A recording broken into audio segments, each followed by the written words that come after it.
So when you eat it, it's not just sweet lobster, it's this amazing taste of the sea. So it's really quite stunning to eat. But they are really seasonal at the moment. There's lots of them around, aren't they? And of course, when there's lots of them around, the price drops as well. Price drops, yeah. It's definitely the cheapest time of the year. Yeah. I think, you know, the thing about, oh, you have to use herbs and spices and peppercorns to cook them in and vinegar, I don't believe it. Yeah. Personally, you use boiling water with salt and you just cook it, and that's it. Don't wash it after.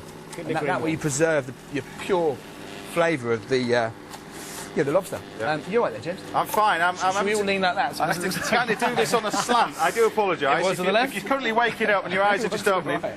it's not an optical illusion. I have to do this because to pour the oil in, because I can't get it, first of all, mixed up. Right, But to make your own mayonnaise, I've got in there egg yolks, a bit of mustard, like you said, touch of vinegar. Exactly. And then slowly add the old oil. Yeah. And that will just thicken as you add the oil. Well, we hope. You hope, yeah.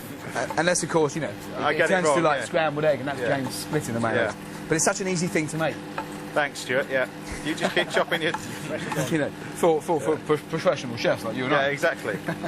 So, right, that's the pepper's done. Chives is where we're just going to chop. Now, before our guests ask, this is really good for us, isn't it, this rapeseed oil? Yeah. Yes, very good. Rich in omega-3, you know. The fact that he's going to cover it in butter in a minute is really not much. No butter. Just no butter. No butter. Just pure. Actually, it's very pure. This dish. Yeah. It's actually incredibly light and clean for the summer. Yeah. You know what? You have chips with this, which of course are really healthy, cooked in dripping. Yes.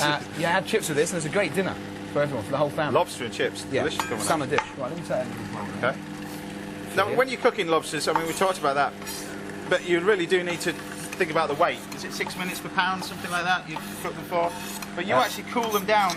Not in cold water, don't you? You just leave it to one side. I think it's a very bad thing to cool it in cold water. Yeah. Because as it cools, it naturally sucks in any water. Yeah. So why do it? Just leave it cool, and then if you actually don't have to put it in the fridge, don't do it. Yeah.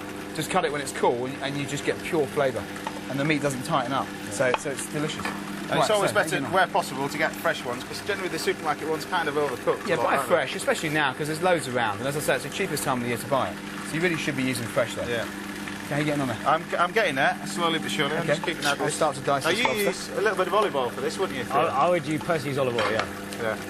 But it's great stuff, this, I have to say. It tastes fantastic. Smells delicious. This was going to cut, James. If you weren't doing the roll, lobster roll, you still cut it the same way. Yeah. Start with the head. And, but it has got a natural line. It has, yeah. Natural line down there. Well, you've got a natural line there, and the head divides there, so you put the tip of the knife right into that point, and you make sure the knife is pointing down, and you just push through. Yeah.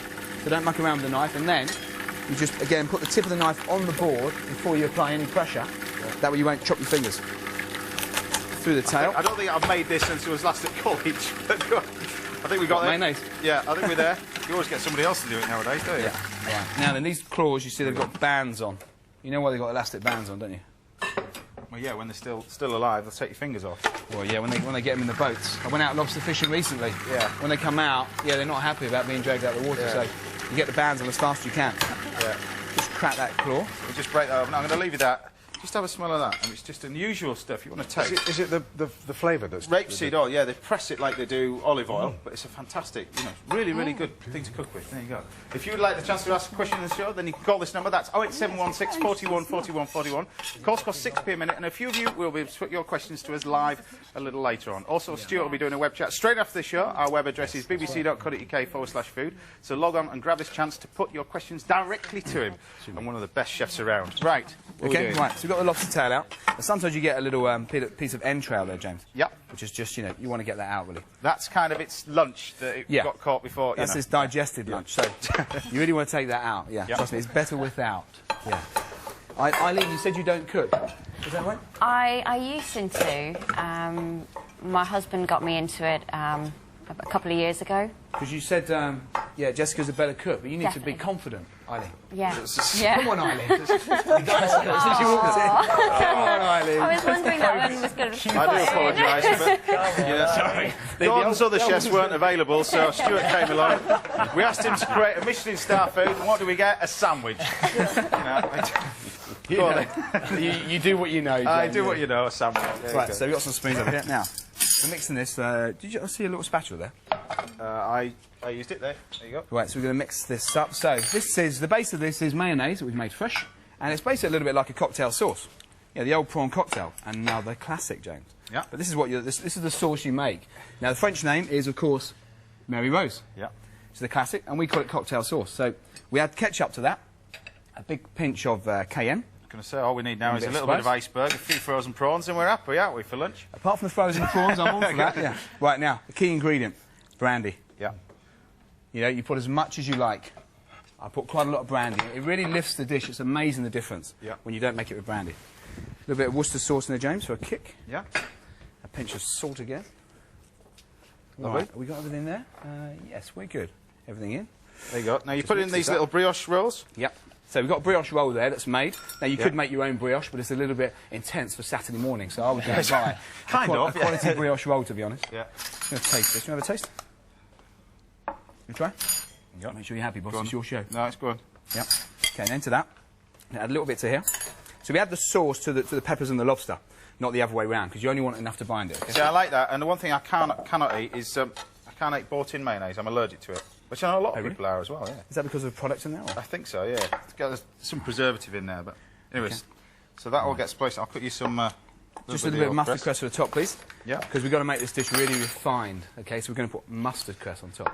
It's not just for the egg sandwich, you know that. I just looked at this and I thought he was going to do egg and cress sandwiches to go with it. Okay, let me plate it up over here. Right, take your roll. Okay. Into there, like so.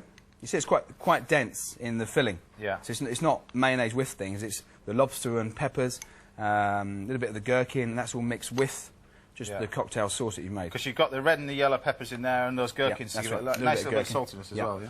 Exactly there. It just cuts through the oil. Okay. So that's right, there you go. That's that one there. There you go.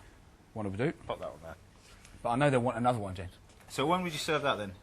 This? Yeah. Well, this is definitely a high summer dish. You want to serve it, for a luncheon, it's beautiful. Lovely. You have that, and as I said, you can have it with chips if you want to make it less healthy, but it's great as it is. Stuart and his sandwich. Remind us what that is again? So that's your Dorset Blue or native lobster roll with Thousand Island dressing and mustard cress. There you go. It's better than tuna mayo, isn't it?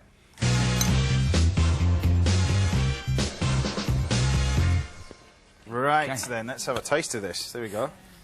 Tim, you get first bite. Oh, I'm salivating away here. Just having that lovely mixture with the fork. Oh, tell me. You got half of it there, Tim. You've been watching this show because by the time it gets down there, it doesn't come back. But great combination.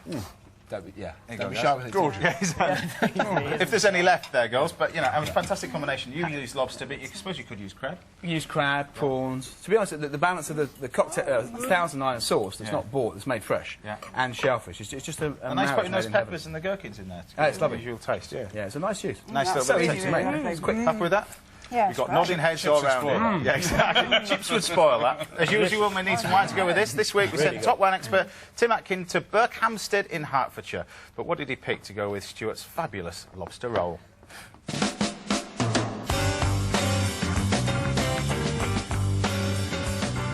I've come to Berkhamsted to find some great value wines to go with this week's dishes. Let's take a look. Stuart's lobster roll is my kind of fast food. This is a rich dish, quite textured, lots and lots of flavour, and a little bit of sweetness. And I think we need a great variety that can stand up to it. I'm going to go for something that's often a little bit overlooked, and that's Chardonnay. Now, you could choose something like this Rui Premier Cru from Burgundy, very elegant style of wine, but possibly at $10.49, that's a little bit pricey for our purposes, even for lobster lovers. Well, I'm going to go for something that's great value from the New World, and that's the Casiero del Diablo 2006 Chardonnay.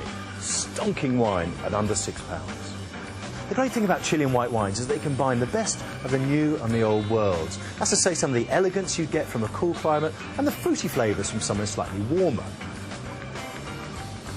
The lovely thing about this wine is it's understated, it's not over-oaked. Only 30% of the wine was actually aged in oak barrels.